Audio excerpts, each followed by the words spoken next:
So I'd like to have a conversation about beating the market and probably familiar with the idea of finding alpha. It's an investing term where if the stock market returns 12% for the year, if you're able to get 13%, then you had 1% alpha. So you beat the market. Uh, a very, very popular way to be investing these days is taking a passive approach and getting the same return as the market. And I think that that's a great approach. It's active investing versus passive investing. So active is I'm trying to get alpha. I'm trying to outperform the broader stock market. And then the passive is I just want to get the same result. So this idea of beating the market, finding alpha, I think that that shows up in most every aspect of life. And you think about what would it take to beat the market.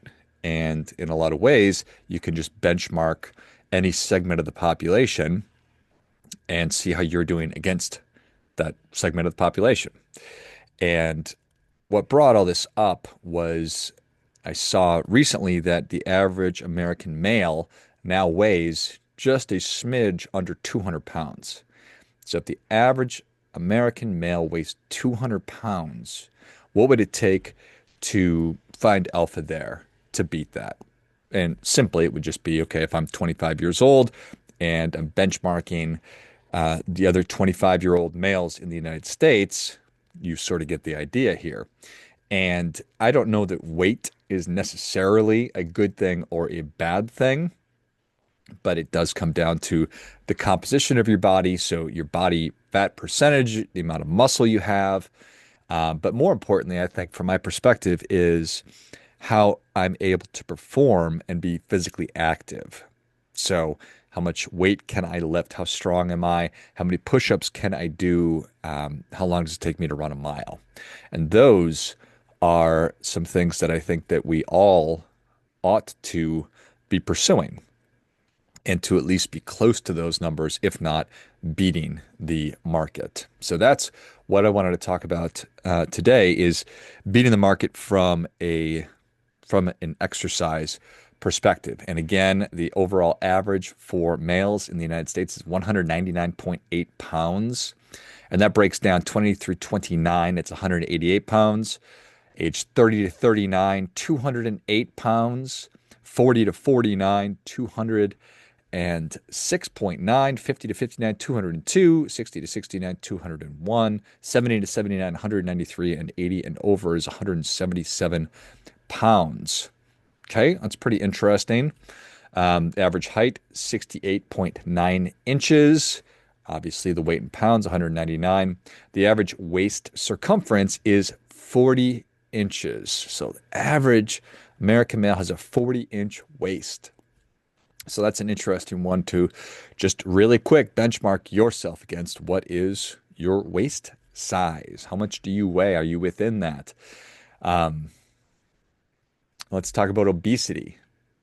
Percentage of American adults 20 and older who are obese is 40%.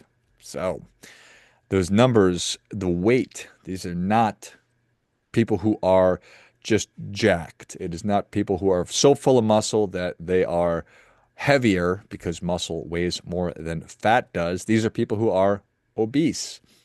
And if that number, the 40% wasn't bad enough, and I know that you probably know this already, but it's always good to sort of revisit it. The percentage of adults that are 20 and older with who are overweight, including obese, so it's overweight folks, 73%. 73%. That's a giant number.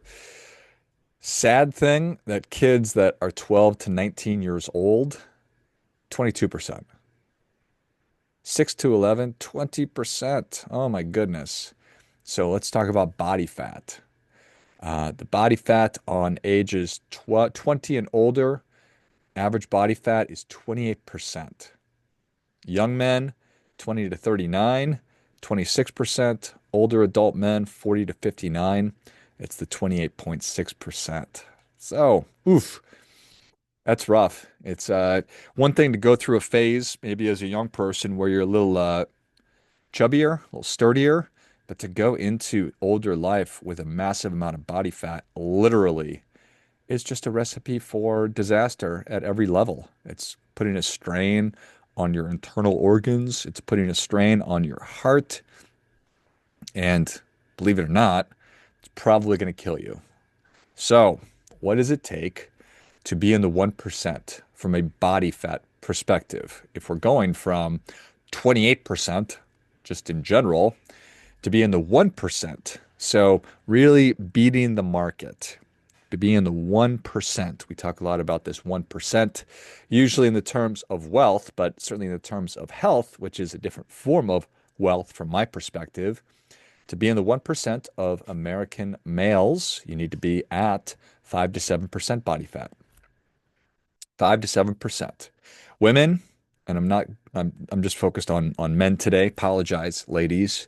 Very selfish of me as I am a man, but you can simply do a quick search. But for most women to achieve 14 to be 1% from a body fat perspective, they need to be within 14 to 17%. So let's see here. For men to have body fat in the 1%, 5 to 7%. That's super low right there. And I honestly, I don't know what my current body fat percentage is, but it's not that. I imagine I'm right around 10%. That would be my guess. And I should just take a test, but that's just an idea here. So the average, um, again, average for men is 28%, 40% for women, which is extraordinary. So what it takes to do that is not necessarily easy to do that. I'm not advocating that you do this. I want to put this in your head. I want you to be thinking about it. And I'm going to challenge everybody in just a couple of minutes here. But just to get an idea from a strength perspective, in order to be in the 1% from a strength perspective, you need to squat 2.5 to 3 times your body weight. So if you are a 200-pound man, that's a really big number. It's about 500 pounds, right? Give or take. Bench pressing, whew, 2 to 2.25% times your body weight. So be able to bench 2%. So if you're a 200-pound man, 2 times your body weight, it's obviously 400 pounds to be in the 1%. It's a lot of weight right there. From a deadlift perspective, it's 3 to 3.5% times your body weight. Your ability to do that would put you in the 1%. So one more time, to squat, you need to do at least 2.5 times your body weight. Bench press, at least 2 times your body weight. Deadlift, at least 3 times your body weight, and that puts you in the 1%. So while you may not believe that to be achievable or reasonable, I think that this next one is something that we can all do, no two ways about it. So to be in the top 1% for push-ups, you know what a push-up is? You likely need to be able to perform around 50 or more consecutive push-ups in a single set. So what do you think about that? Are you able to do that? When was the last time you attempted a push-up? This push-ups for me has been a really important addition to my morning rituals. And in fact, I do 3 sets of 50 every morning. And then I do 3 sets of sit-ups, some form of ab work, abdominal workouts after each one of those. Actually, I do the sit-ups first and then I do the push-ups. So that tells me, or I am in the 1% of American males for push-ups, which I am happy to say that. I am pretty proud of that, but it's a very achievable thing. And if you get down on the ground and you can't do one, that's okay. You can't do 10 in a row because I started and I probably couldn't do 10. Now I've been doing this for years now, so you build up to it, which is how everything goes with your body. You make incremental progress. You got overweight in a pretty simple way, which is a couple hundred extra calories a day. Forget how many calories it takes to put on a pound. Maybe it's like 2,500 or something like that. So if you're doing an extra 100 calories a day, that's 3,000 extra calories a month, which will no doubt put an extra pound of just whatever on you. If you're sedentary, if you're not exercising, if you don't have a good diet, well, you're going to put on a pound of fat. And then if you do that over the course of a year, well, obviously, that's going to be 12 pounds. If you do that over the course of 2 years, 24 pounds, 3 years, 36 pounds, 4 years, 48 pounds. It's like, oh my goodness, how do I weigh 200 pounds? How do I weigh 250 pounds? Well, it's boiling a frog. Put the frog in the cold water, put it on the stove. He's just going to sit in there and eventually boil to death. This is how this works out. And I think it's one of the most, again, obvious things in the world. But if you've never thought about it in that context, then you've never thought about it in that context. If you are drinking soda or you're putting, you some kind of a sugary coffee drink, whatever, drinking a beer, glass of wine, that's easily putting you over that number. So if you're not paying attention, if you're not budgeting for that 100 calorie item that's maybe on top of what it is you're normally doing, because if you're burning 2,000 calories a day, but you're taking in 2,100 calories a day, then that scenario of 12 pounds a year is essentially going to take place. So none of this is rocket science. It's how many calories is my body burning on a daily basis? And if I wish to remain exactly the same, well, then you should consume the identical number of calories that you are burning. If you are trying to lose weight, well, you potentially need to create a deficit and burn more calories than you're taking in. If you're trying to gain weight, if you're trying to put on muscle, well, then maybe you definitely need to be consuming more of the right kind of calories to be able to put on muscle mass. So there you go. So for push-ups, can you do 50 in a row? The next piece of this is running a mile. And it changes quite a bit, but for to be a 1% on average time for a male, it's about a 6 minute, 30-second mile. For women, it's 7 minutes and 48 seconds. And right there, I'm pretty close. I try to run a mile a day. And this is a practice I've had over the past, I think 3, maybe going on 4 years. And I right now run about an 8-minute mile. So could I run a 6:30? Well, sure. But could I do that consistently? Probably not. Um, but I've definitely been improving in that area. And so just like doing push-ups, you start walking. Probably can't run a mile if you're not currently running a mile. But start walking, start doing stairs, and then eventually get out, start actually running or get on a treadmill and start running. So to be in the 1%, 50 push-ups in a row and a 6 minute, 30-second mile for men. Okay, so what we're doing is we're benchmarking. We're not comparing. And what you're doing when you're benchmarking is you're saying, what does excellence look like? And how close am I to it? There you go. When you're comparing, you say, well, how do I stack up to that person? So that's not a helpful thing. Benchmarking, think about it like a compass. When you're comparing, it's more like a mirror. So the compass guides you towards the version of you that you're interested in. The mirror taps your judgment. You're really putting a lot of judgment versus looking at it like a compass.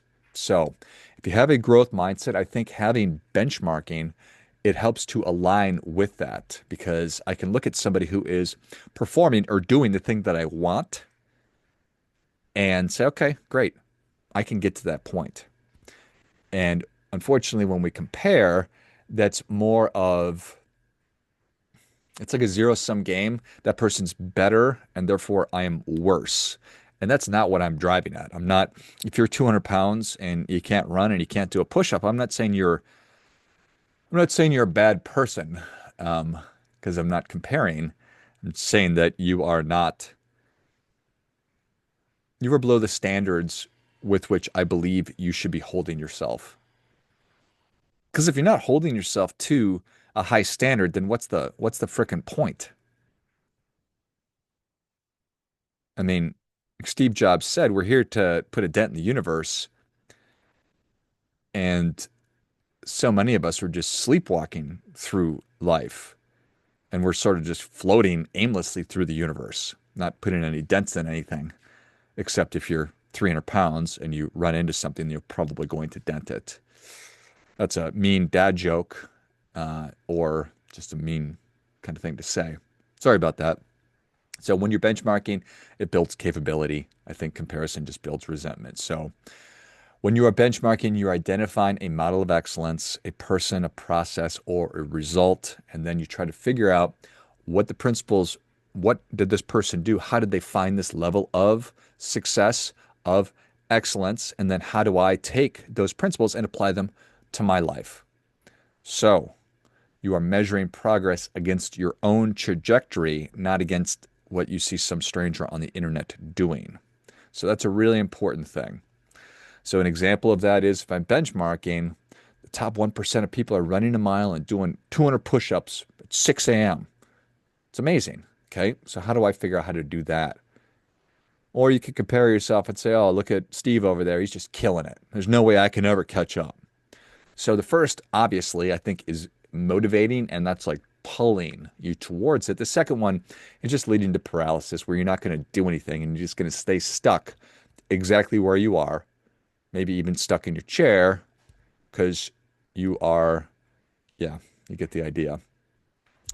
Taking it a little bit deeper when we benchmark, we are honoring reality that that human being is doing something that's extraordinary, and we're honoring our human potential that I can also do that.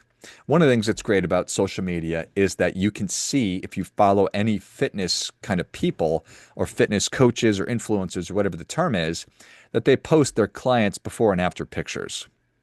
Just like Dave Ramsey brings on people that were in a bunch of credit card debt, they get out of credit card debt using the principles that he teaches, and then they come on the show and do their debt-free screen because they have just paid off a boatload of credit card debt, and that's awesome. And you can see people on the internet that were overweight, fat, obese, whatever, sedentary, and now they're not anymore. So they, working with the person, put into place the principles and they executed, and now they are a healthy person. They lost a bunch of weight. They put on muscle. They look good. They feel good. And it's such a virtuous cycle because you've proven to yourself, oh my gosh, I decided to do something. I learned what needed to get done to get the thing that I wanted, and I executed on it. So I've developed grit, I've developed confidence, I've developed belief, and that's an incredible thing. So here's a question. I just turned 47 years old. And right around 40, I looked at myself and I'm like, okay, I'm overweight. I don't feel good. I just don't have a healthy lifestyle. And I asked myself, is this the body that I want to bring with me into the next stage of my life? And the answer for me was no. So I needed to change so much of my lifestyle. I needed to stop drinking so much alcohol. I needed to clean up my diet, stop eating so much sugar. I needed to start exercising. I needed to start doing cardiovascular exercise. I needed to do more weight training. I needed to get better sleep so I could recover. So you put all that stuff together, and today it certainly worked. I feel great. I'm strong. I'm confident. I'm a healthy person. But the main thing was that I wanted to be able to, because I have 3 kids, I wanted to be able to keep up with my kids for as long as they wanted me to keep up with them. I wanted to be able to bend down, pick up my daughter off the ground, come back up, or holding her to bend down and pick something up. Just really functional strength. Be able to carry, a suitcase and a diaper bag and a car seat and a child through the airport. All of this stuff. That was really what I wanted. It's not that I want to look good in a bathing suit. I don't really care about that at all. I don't really care what other people think of me. It's just I want to be a competitive athlete. I want to be able to play sports or chase my kids around. I want to have more energy to be able to perform at a high level professionally in every aspect and every arena of life. And that's what I hope for you too. So I share that just to let you know that, it doesn't matter how old you are.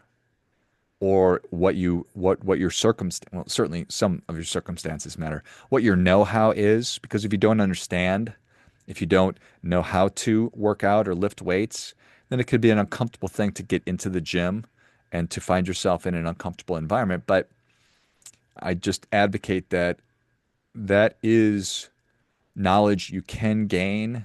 There are so many resources out there. There are so many different programs online that you can do in your house that you don't need to do any of those things. You certainly can, and you're capable of learning how to do these things, regardless of what your background was again. But the big question is this your current body? Is that the body that you want to bring with you into the next stage of your life?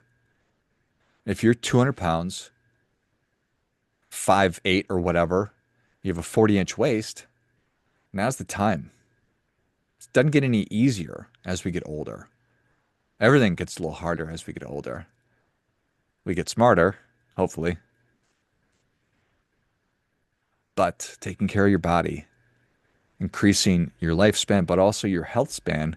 So I don't want you to be an old, 70-year-old person who is like you're 90. I want you to be 70 like you're 55 or whatever that math is. You don't have to be in the 1%, but just find a benchmark. Say, okay, and you can use me, fine with me.